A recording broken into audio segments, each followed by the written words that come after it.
Any part of myself that I do not love or embrace will become dangerous to me. Think about that one. Any part of myself that I do not love or embrace will become dangerous to me. That statement right there goes to the heart of what we would refer to as shadow work, or learning to identify the shadow. We all have a shadow part of our personality, and it's in learning how to work with the shadow part is where we are going to find true wholeness. That's my topic for today. We're going to unpack that sentence. Any part of myself that I do not love or embrace will become dangerous to me.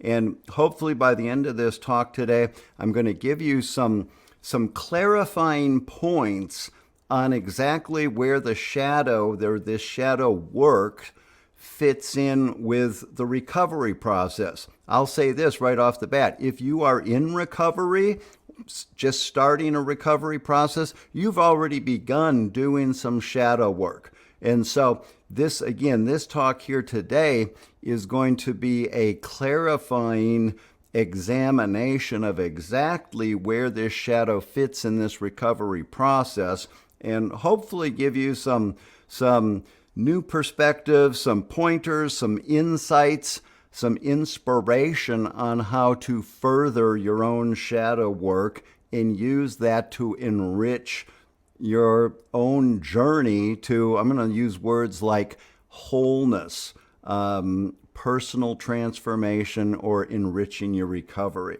So that's my goal for our talk today. Hi, everybody. My name is Jim Savage. If I haven't had the chance to meet you yet today, welcome to the channel. I really appreciate you stopping by and listening today. This is Wednesday Woo. I started doing this 4 weeks ago. This is my 4th week doing this. I'm coming on live every Wednesday and talking about topics that I would identify as relating to the spiritual aspects of recovery, or I should say the spiritual aspects of addiction and recovery. Last week we talked about the title of the topic was Addiction, What Is It That We're Searching For?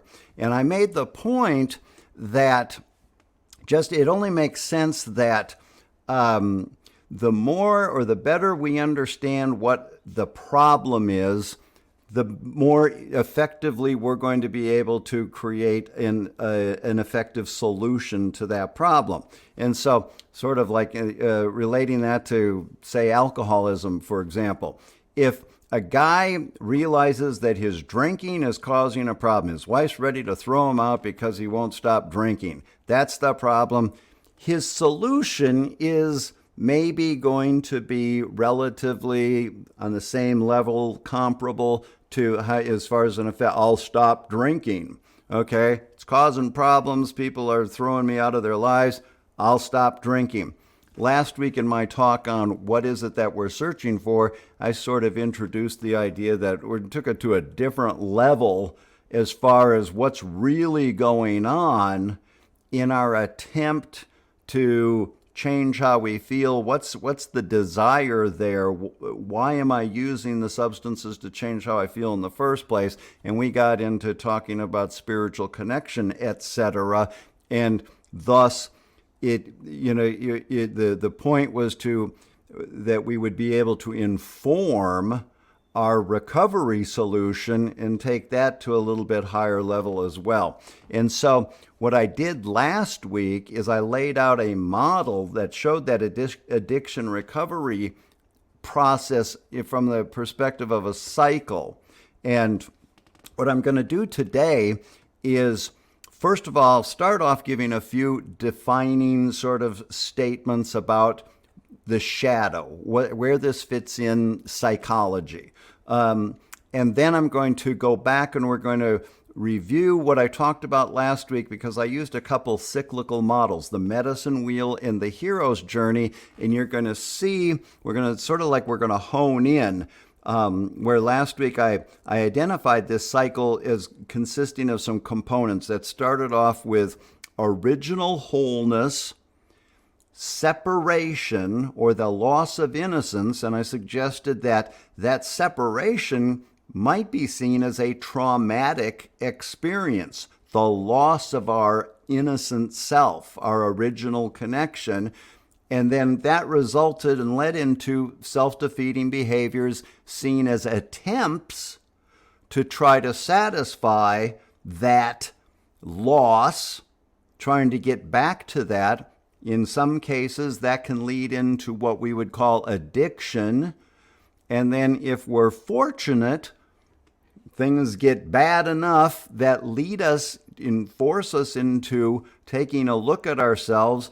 Bingo, that's where our shadow work is going to fit into this process. But the whole thing is a move into a sort of dark time of looking within, which is part of the recovery process. And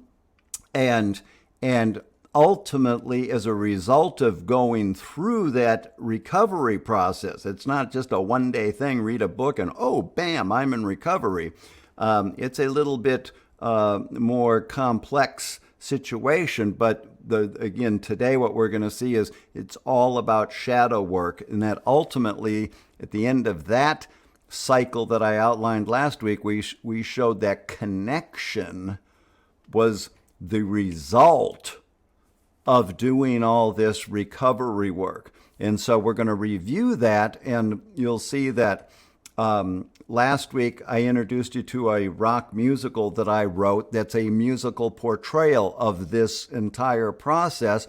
We watched a video that showed the beginning of that, and it introduced the idea of leaving that original place of wholeness and having to go into challenges and having to go into a dark place. And we related that to the sun's journey across the sky. The sun's going to come up, it's going to leave, it's going to go down, it's got to come back. I'm going to wrap this up today with another song from that musical that is all about the shadow. And we're going to use the song to show how this plays out in real life. So far, we've been talking about metaphorical models.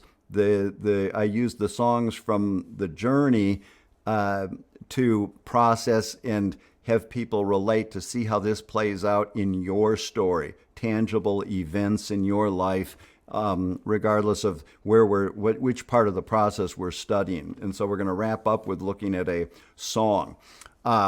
Okay, so to start off, we're going to go into this sentence here because I want to unpack this sentence. There's two parts to this statement that really stand out to me that we're going to serve as the basis for our talk here today. Any part of myself that I do not love or embrace. That's what are the parts of me that I don't like to look at? Okay?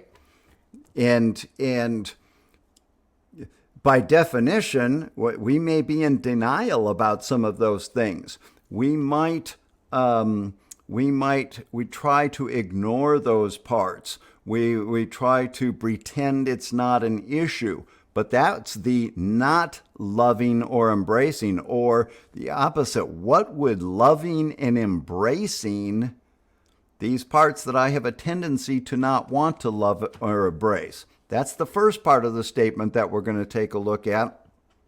Then the second part, any part of myself that I do not love or embrace will become dangerous. Interesting choice of words, huh? Dangerous. What could that mean? That's what we're going to talk about as far as how does disregarding certain aspects of my personality, certain aspects of who I am, what does that translate? How does that manifest out in the real world in my day-to-day actions as something that they're going to actually use the word dangerous for? Okay, so any part of myself that I do not love or embrace will become dangerous. I'm going to start off I'm going to share with you a little bit of my own experience of coming to wrestle with my own shadow. I told you in the last couple weeks, so across the couple talks that we've done, my story of recovery is that I relapsed after having begun a career as a drug counselor. I got sober. It was not a very good or healthy, successful recovery. Those first few years that I went back to school and became a drug counselor, I ended up relapsing into my own addiction, and I ended up back in treatment again. That was a humiliating public scandal experience. It was pretty rough, okay? But it wasn't until I went through that whole experience, and when I came back and started my recovery over again, I remember sometime in that first year, I came across I forgot about this. Massive head wound, Harry. Well, we'll come back to that. I came across this quote that said, "He who flies closest to the light casts the biggest shadow." That's another shadow statement. And as I studied what that sentence means, in this case, the light is not necessarily a good thing like God or something. Rather, that flying close to the light, that's Icarus getting too close to the sun, or the way that I interpret it, that's being full of myself. I'm the end-all, be-all. I am the light. He who flies closest to the light casts the biggest shadow. And so I'll give you an example. I used to do this with kids in treatment to introduce the idea of the shadow. We'd go in a room, we'd turn the light off, we'd hold a flashlight up, and I'd have a kid walk towards the flashlight. And I would have them put their arms out like this, and I'd say, okay, or this could be me. When I ended up in treatment, I understood that I was so full of myself, so arrogant, grandiose, unhealthy. Oh, I was a sick pup. And what added to that to make it even worse was I acted like I knew everything and there was nothing wrong with me, and pointing out what's wrong with everybody else. And you can see what that's like when people come in contact with you. And so I think of myself, when I arrived at the treatment center, I was consumed with my shadow. I was flying close to the light. I was this drug counselor who knew everything, and nobody could tell me what was wrong with me. And again, all those character defects were glaring. I'll come back to the kids in the room in the flashlight, because I forgot my slide about the massive head wound, Harry. We're going to go back to this because this is the same thing. When I think about when I think about myself arriving at the treatment center, what it was like being in my presence. An arrogant, conceited, unhealthy, in denial, projecting, all that stuff. You get the point. And so again, I think about what it was like being around me. And that is, I was not loving and embracing parts of myself. I had no concept of shadow work. I was not doing any looking within. So, massive head wound, Harry. I don't know how many of you remember. This is pretty old Saturday Night Live stuff, back when Dana Carvey was in there. And there was this skit that they did called Massive Head Wound, Harry. I tell this story all the time to describe the shadow, and I happened to watch it on YouTube this morning. I thought about playing it for you as part of this. I decided not to take the time to do that, but I was laughing out loud. It's a pretty funny skit. And the premise here is there's a party, and Harry has a massive head wound, and he's oblivious to the fact that he has the massive head wound. He does not know what's wrong with him. And so when they open up the door and Harry walks in and everybody looks at him and they're like, oh, Harry. And he's walking around and I feel a little lightheaded, and they're going, yeah. And then there's a couple different scenes. He comes over, this scene right here.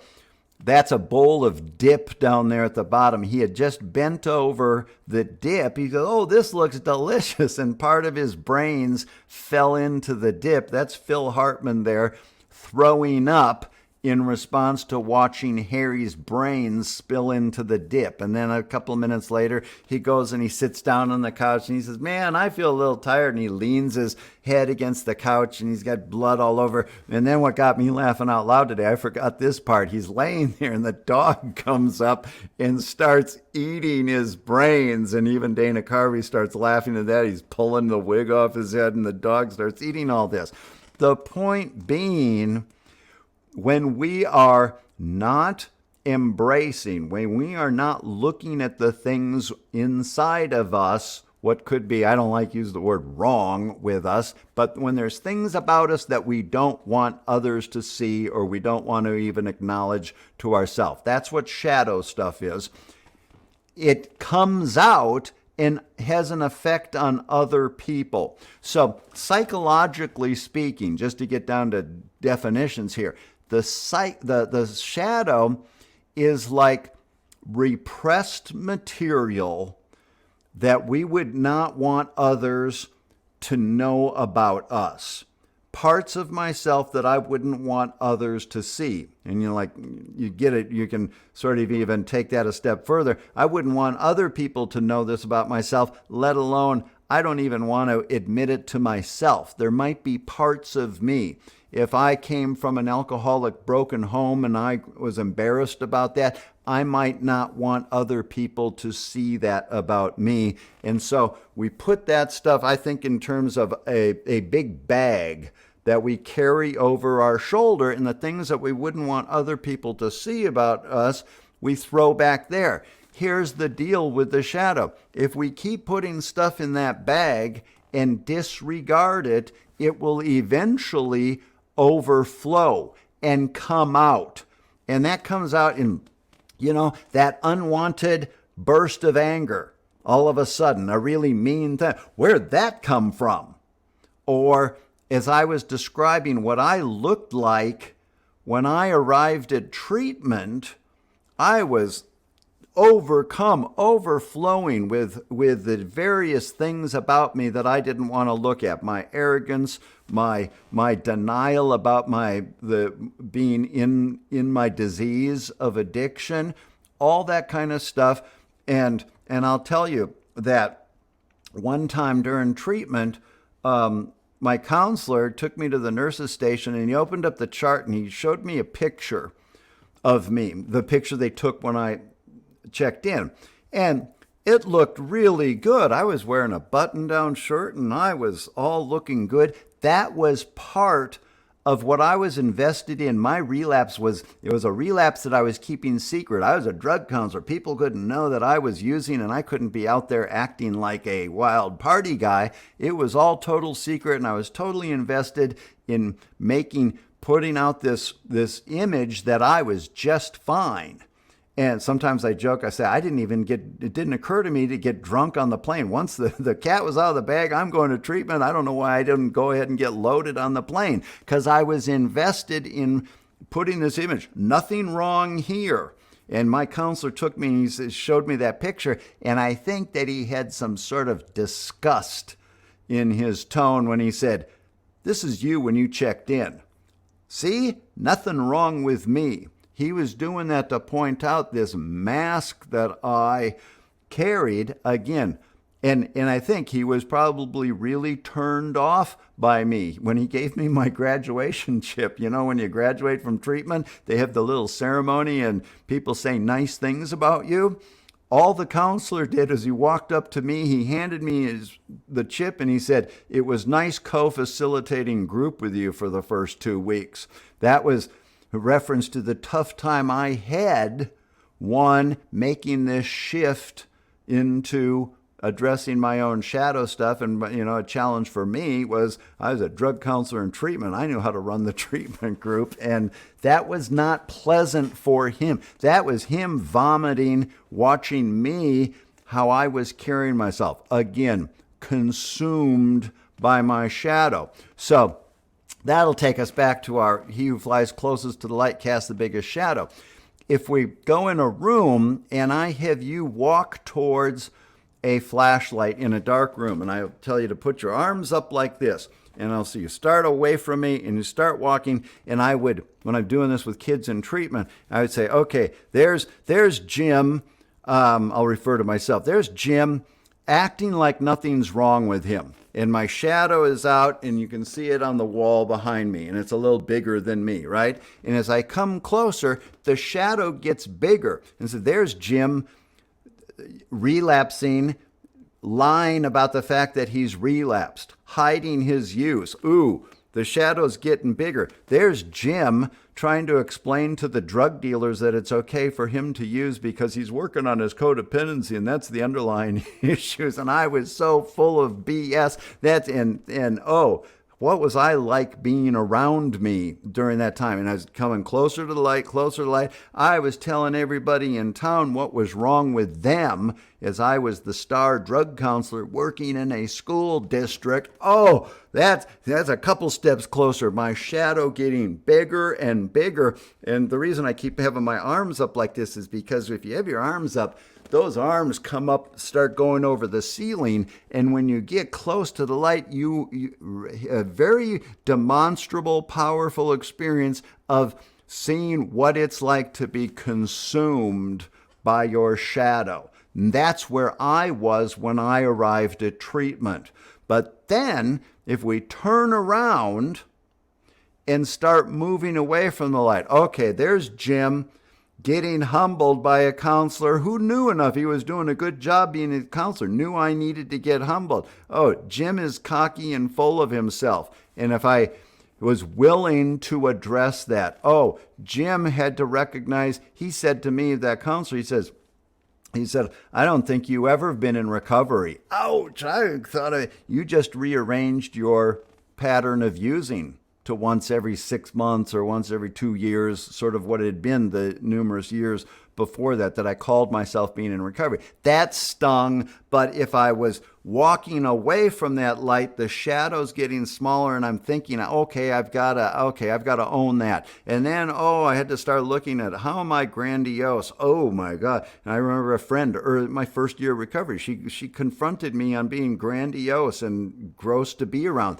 That was after I was sober. But we don't get better right away. But though being willing to hang in there and look at that stuff, that's the shadow work. And if I continue to get closer, further away from the wall, further away from the light and closer to the wall, you start seeing your shadow get smaller. And then we'd get into sort of a neat little thing where you get right up next to the wall. And when I was doing this with somebody else, I'd get right up next to the wall, almost touch the wall. Just get as close as you can without touching it. Your shadow ends up becoming an exact likeness of you. Think about that, and I would tell kids, I'd say, try to get away from your shadow. Move your hand real fast. Guess what? You go like that, your shadow goes right with you.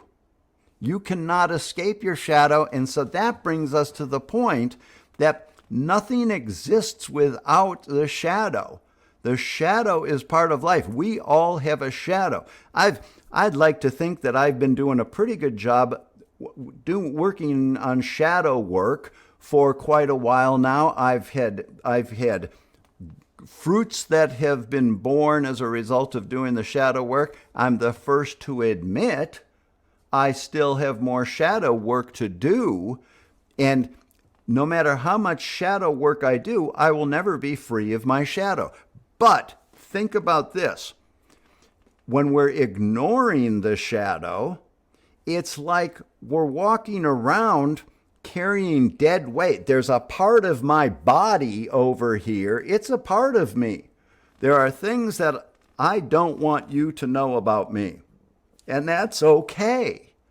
There's things that, it might be okay for you to know about them. I don't think I want you to know that about me, but that might be okay too if you did notice. But there's some things that are private. But taking responsibility for addressing, and that's that embracing and loving. And in a lot of instances, that might be, going into therapy and doing our work. Years of therapy, maybe addressing, unpacking, what are the things about me that make me tick? And we may have to have some gut-wrenching sessions, of, I've got to admit this about myself. There's some stuff in my past that I'm trying to keep back there in the shadow, as opposed to I might have to embrace it, to love that. But you know what? I'm wounded. I'm not perfect. And, full transparency, honestly, I'm not perfect. That's not the full transparency. That's not a news flash. But I sometimes struggle with having to embrace the fact that I'm not perfect. And sometimes I feel lousy about maybe a certain area of my life where I come up short. But if I don't embrace that and love myself and give myself permission to be, imperfect, if I don't do that, then think about how that might translate to the people that I come around. I'm ignoring something. I've got some defenses in place. And again, like Massive Head Wound Harry, it might come across in my energy around other people. You know what I'm talking about. You can sense when somebody's defended or they've got an energy about them that just, there's something there. That can be, indications of shadow stuff. And so, again, the important thing to recognize is nothing exists without its shadow. We all have a shadow, and rather than, if I'm ignoring it, think about it. I'm disabled. I am not experiencing the totality of my life, or watch this word I'm getting ready to use. I am not experiencing my wholeness. If I'm ignoring part of myself, I'm not embracing my whole self. Rather than, again, when we get up to the wall and we're dancing around with that shadow, it becomes an intimate experience. It can be we used to actually do this in sort of a ceremony. We drum while the person is making their way towards, I'm consumed, and they turn. It's a whole addiction recovery process, coming towards the light, the shadow getting big, big, big, gross, and then turn around, and it's tough to turn around, but start moving into looking at ourselves and moving away, and the shadow's getting smaller, and it's becoming more manageable. And then when we discover that, you know what? I'm not going to escape this shadow, but I'm right up there next to the wall. And then, we'd have the drum beat going, and I'd have kids dance with your shadow. That can be, I'm getting a little emotional thinking about that. That's a moving experience, embracing your wholeness. And learning to work with that shadow can end up being a beautiful experience. And then when it starts becoming a regular part, and you see where this fits with recovery, it's an ongoing thing. And I am, in the way I carry myself day to day, I am dancing with my shadow. And I'll say this, one of the reasons I think that the 12-step recovery program is so effective is because precisely it's all shadow work. Each one of the steps very effectively reinforces this idea of turning around and facing ourself. And it's not, like I said, a one and done thing. There's not a magic pill. We can't read a book and bam, I don't ever have to think about this again. The steps are a long-term process of going through that continually reinforce shadow work. So I'll tell you what we're going to do next.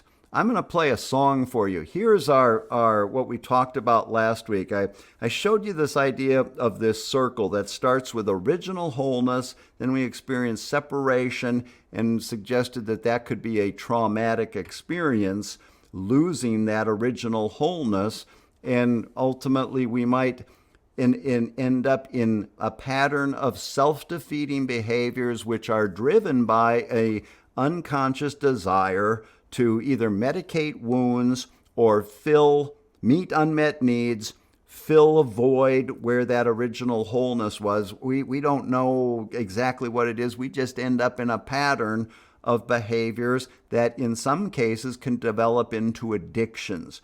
And then ultimately this recovery process coming out of addiction, we're forced to have to begin looking at ourselves and ultimately come back around this circle to that word connection, which, as we talked about in some of those models that I showed you, for instance, the hero's journey, it started off in the kingdom. We start off connected to the king, or spiritually connected is what I was suggesting that meant. And the hero's journey is a model where something happens, that a hero has to leave the kingdom, is separated. In the story that I shared with you last week, the princesses ate the apples and they disappeared under the ground. And that represented the loss of innocence. And so we knew the hero was going to leave the kingdom, go through the second stage is the initiation, face some challenges that usually involve, get this, going into some dark place. Think about hero stories. In my story last week, the princesses were under the ground. So the hero had to go down to the bottom of the well and slay dragons. That's going into the darkness inside ourself. His time at the bottom of the well was the move into the darkness. Think about all hero stories. They go into the belly of the whale. They go off into the woods. Think about Yoda in Star Wars. Luke had to go into the swamp, the mysterious dark swamp. The hero goes into some dark place, but here's a neat thing about hero stories. That's usually, it's in the darkness where we find the gold. Think about how often we hear about finding gold in the dark in hero stories. In my story that I told last week, I didn't get to this part, but he finds a golden harp down there, earthed in the ground. He finds gold. Or the golden goose, he reached into the oven and he pulled out a golden egg. Or there's a story, a fairy tale about a wood chopper goes down under the ground and he chops wood, and his payment is the wood chippings. And he thought, well, this sucks. But when he brought them up from underground, they turned into gold. And so the message there, it's moving into the darkness is where we find the gold. And ultimately, and so again, that's the shadow work. And ultimately, the hero returns to the kingdom, reunited with the king, or reconnected with the king, which we tied into that spiritual connection, reconnection, reclaiming the authentic self. All sorts of, terminology we can use to that basically refer to the same type of thing. Then I also showed you about the medicine wheel to take this clarification on the move into the darkness. The medicine wheel was this, showed that life happens in cycles, and we had a 4-part cycle. And we talked about the sun's journey across the sky as a metaphor for our developmental process, literally our psycho-spiritual developmental process.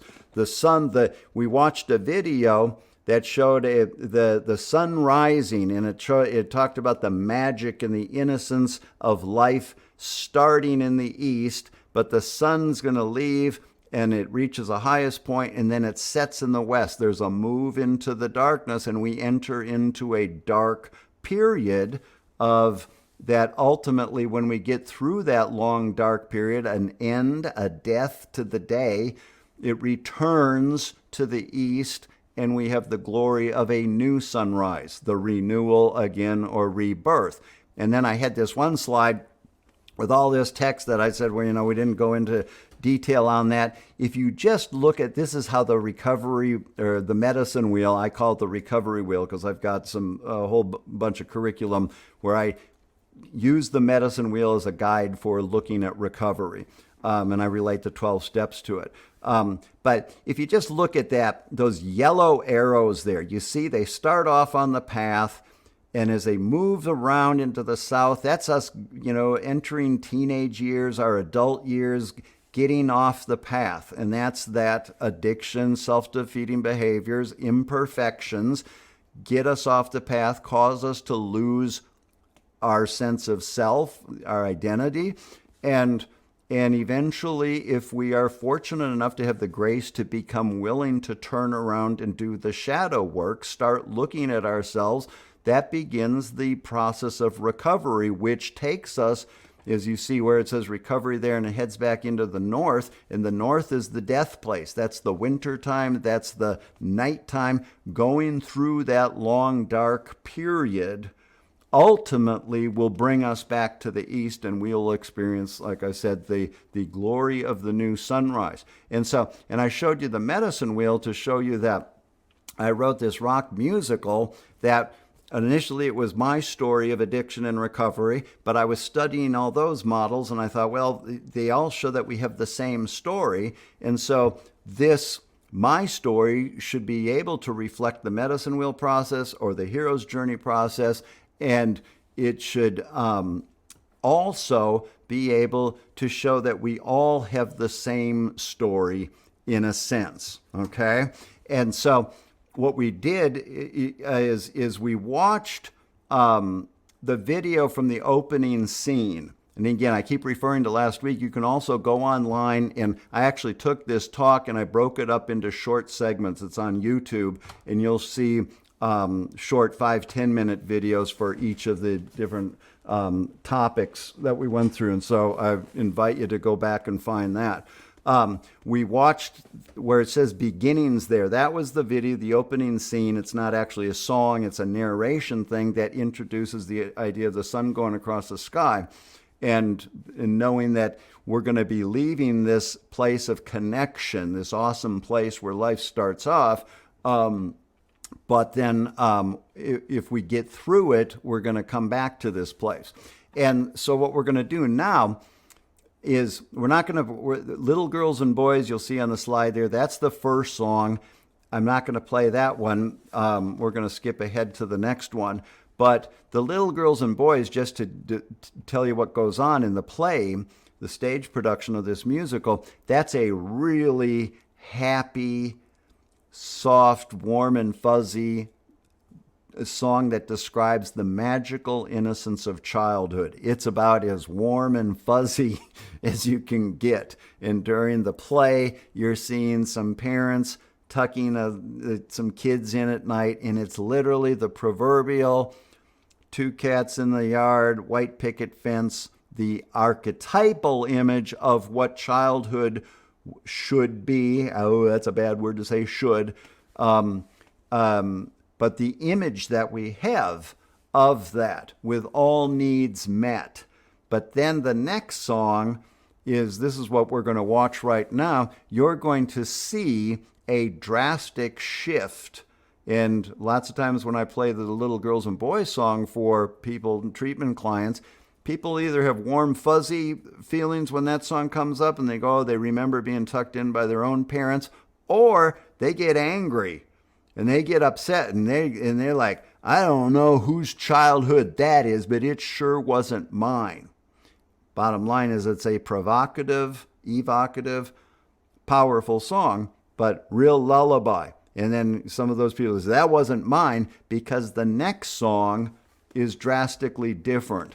And I use this to introduce the concept of the cycle. The shadow. So we're going to take a listen to this song right now. I'm not going to play it live because you're going to hear there's a lot of good guitar playing in this, and I don't do it justice sitting here playing my acoustic guitar. But I want you to think about, actually, I think I've got, this is from my curriculum, The first part you're going to hear is an instrumental little segue that's coming from this happy lullaby song. All of a sudden, it is dark. And it says, we are shifting. We're going from the realm of the light, what we'd like everybody to see, that happy childhood thing, to maybe the reality of what things were like. And so the first part, you're going to hear just the instrumental part. That's the shift into the dark. But it's introducing then as the song starts, you're going to hear that this is a song about a person looking back at their life and recognizing some things that weren't perfect about the childhood. So I'm learning how to do this. I'm going to do this, and then I'm going to do this. We're going to play this song. It's called, the intro is called Set Up. The song is actually called Tale of December.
which I had grown, comes the tale of December.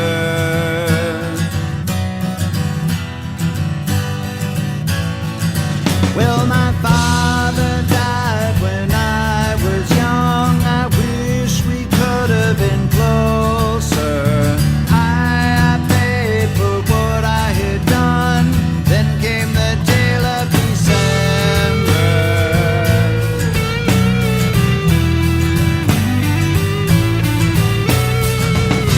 You're telling me, you're selling me something I already got.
Gotta wait just to listen to the wind blow. That final touch for how that song works. Okay, so you see, there's a lot to unpack with that song. I'll tell you a little behind the music story. I wrote that song when I was 18 years old. And I had no idea that however many years, I can't do the math off the top of my head here, how many years later I'd be sitting here using that song in this context to talk about the shadow. Because one thing I'll say, in this Jungian storytelling story, we talked last week, when we make up stories where it's a collection of symbols to express our understanding and experience of the world around us. When I wrote that song, I had no intention of it being an autobiographical song. I was not writing it about myself. Oh, or was I?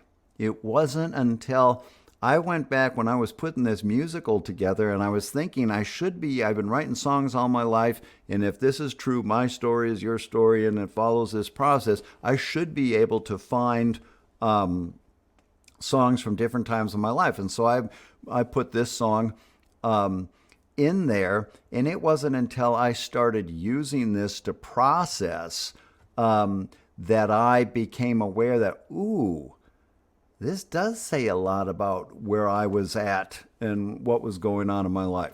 Anyway, I use that song and all these songs from the journey in treatment groups, and I do workshops with this now, where you can imagine we sit with a workbook and we look at the lines and we parse that all out, and you can see how much kind of stuff can come up for that. My awareness that I had as I was listening to that in our context here, where this fits in this talk, it made me realize that so far, when I was giving examples of being consumed with a shadow, my own shadow work, I was talking about current stuff in terms of being overtaken, my character defects. I was being arrogant, I was grandiose, I was in my disease, I was in denial about my disease. I would sort of characterize those as current things. What I realized here, I hadn't even hinted yet at the second part of shadow work, and this is really where the money is the family of origin work. This is about looking back at childhood and, as that term setup, the instrumental beginning to that. As I said, pretty dark, and you see the little man going into the big, huge, overwhelming maze. That's the image of going into life, and we're going to go through these experiences that are going to, as we talked about last week, ultimately influence our attitudes, our behaviors, decisions that we end up making later in life. And shadow work, the real meat of shadow work is going back and starting at the beginning and looking at the circumstances from which we came. Family of origin work. And, if I pull the slides back up here, I think Tale of December, this is from my curriculum, some of the bullet points of that song brings up. Childhood wounds, dysfunctional family, denial, loss of self, father loss. There's one line in there. It says, "My father died when I was young. I wish we could have been closer." That's obviously a line that brings up a lot of feelings for a lot of people when we process this song. And I realized, guess what? My dad didn't die when I was young. He died a couple years ago. Rest in peace, bless his soul.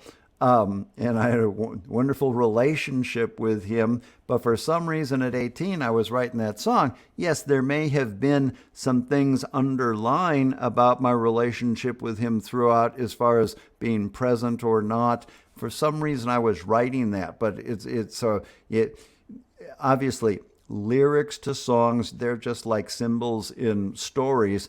how we interpret them, as I said last week, however you see it is right. It brings something out of you that you already know, but you may have it buried there in the shadow. And so doing some work like this, that's why I've been doing this for years. I find very effective working with creative stuff, with art, storytelling, and in my case, working with this music.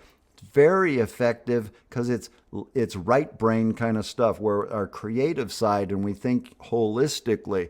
Okay, I read a line and I assign a meaning to that. It's just that the line is the symbol, but it brings something out of me, and that can sometimes be a good way of access into the shadow and a good way to do shadow work.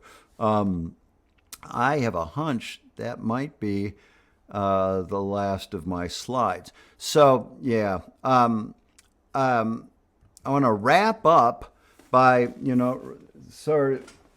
to summarize. The shadow is a part of our personality. We all have a shadow side to us.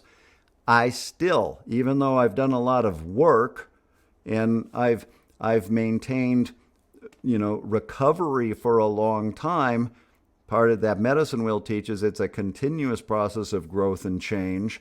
I still, to me, my recovery is staying focused on the shadow and loving, embracing that part. That's what makes me whole. Am I perfect in doing that? No. But I at least have the awareness, and sometimes I have to say, I understand this academically, practicing this as far as recognizing something that I need to love, embrace, or am I allowing it to become dangerous to me? So we all have shadows. I hope that you can remember that image of moving, the closer we move towards the shadow. And if you can imagine what I was describing when I would have kids dancing with their shadows and approaching an intimate experience of embracing my wholeness, the totality of my being, is I walk around, I got a shadow. You can't see my arm there. I walk around, me and my shadow.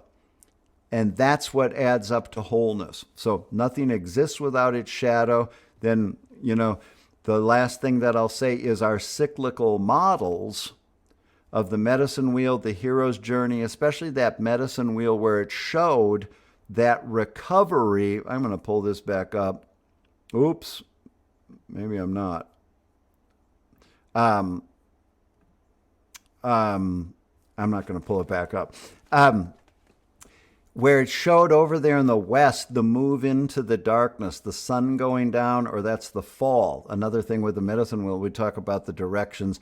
It's the fall is the time that the bear is going around fattening up, getting ready for the hibernation, getting ready to go into the cave, entering a long period of darkness. And we might think of that as going into the great mystery, going into the darkness to examine the great mystery.